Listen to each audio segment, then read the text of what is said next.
Hi dears, ഇന്നത്തെ വീഡിയോയിൽ ഞാൻ തയ്യാറാക്കുന്നത് ചക്കക്കുരുവും തക്കാളിയും വെച്ചിട്ടുള്ളൊരു ചാറ് കറിയാണ്.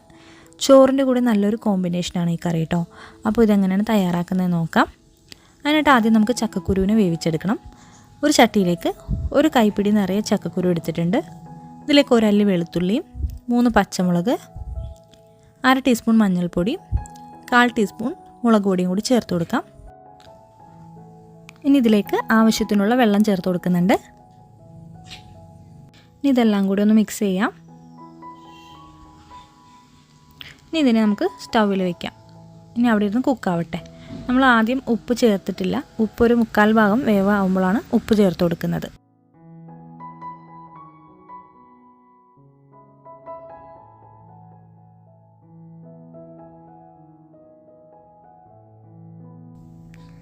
ഇപ്പോൾ ഇത് നന്നായിട്ട് തിളച്ച് വന്നിട്ടുണ്ട്. ഇനി നമുക്കിതിനെ അടച്ചു വെച്ച് വേവിച്ചെടുക്കാം.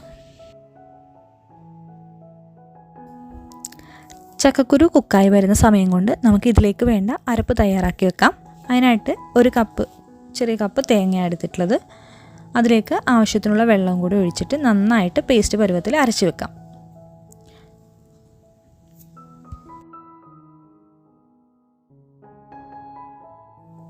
ഇനി നമുക്കിത് വെന്തോ നോക്കാം. ഞാൻ ഇടയ്ക്ക് ഇളക്കി കൊടുത്തിട്ടുണ്ടായിരുന്നു. ഇപ്പോൾ 1/4 ഭാഗത്തോളം വേവായിട്ടുണ്ട്. ഇനി ഇതിലേക്ക് നമുക്ക് ആവശ്യത്തിനുള്ള ഉപ്പ് ചേർത്ത് കൊടുക്കാം.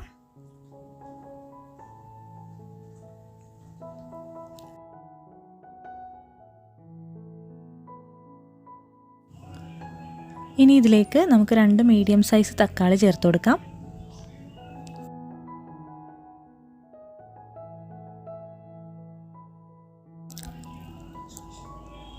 ഈ തക്കാളി ഇതിൽ കിടന്ന് ഉടയാത്ത വിധത്തിലൊന്ന് കുക്കായി കിട്ടണം.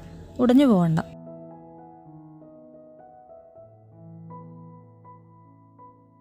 ഇപ്പോൾ ഇതെല്ലാം നന്നായിട്ട് കുക്കായി വന്നിട്ടുണ്ട്. നമുക്ക് ഫ്ലെയിം ലോ ആക്കിയതിന് ശേഷം അരപ്പ് ചേർത്ത് കൊടുക്കാം. ഒരല്പം വെള്ളം കൂടി ചേർത്ത് കൊടുത്തിട്ടുണ്ട്. ഇനി നമുക്ക് മിക്സ് ചെയ്ത് കൊടുക്കാം. 2 മിനിറ്റോളം നമുക്ക് തിളക്കി കൊടുക്കണം. തിളച്ച് പോകണ്ട കേട്ടോ, ആവി വന്നാൽ മതി. 2 മിനിറ്റ് ആയിട്ടുണ്ട്. നമുക്ക് ഫ്ലെയിം ഓഫ് ചെയ്യാം. ഇനി നമുക്ക് കറിയിലേക്ക് കടുക് താളിച്ച് വയ്ക്കാം. അപ്പോൾ അതിനായിട്ട് ആദ്യം പാൻ ചൂടായി വരുമ്പോഴേക്കും വെളിച്ചെണ്ണ ചേർത്ത് കൊടുക്കാം. അതിലേക്ക് കടുക് ഇട്ട് പൊട്ടിക്കാം. കടുക് പൊട്ടി വരുമ്പോഴേക്കും ഒരു നുള്ള് ഉലുവ. ഇനി നമുക്കിതിലേക്ക് ചെറിയ ഉള്ളി ചേർത്ത് കൊടുക്കാം.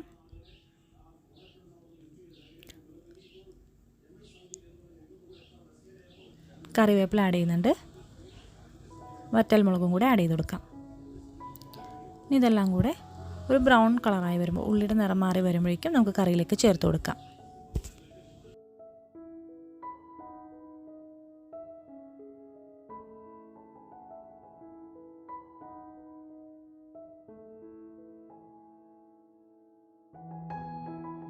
അപ്പോൾ നമ്മുടെ കറി റെഡി ആയിട്ടുണ്ട്. വളരെ സിമ്പിളായിട്ട് തയ്യാറാക്കാൻ പറ്റിയ നാടൻ ഒഴിച്ചുകറിയാണ്. അപ്പോൾ എല്ലാവരും ട്രൈ ചെയ്ത് നോക്കണം.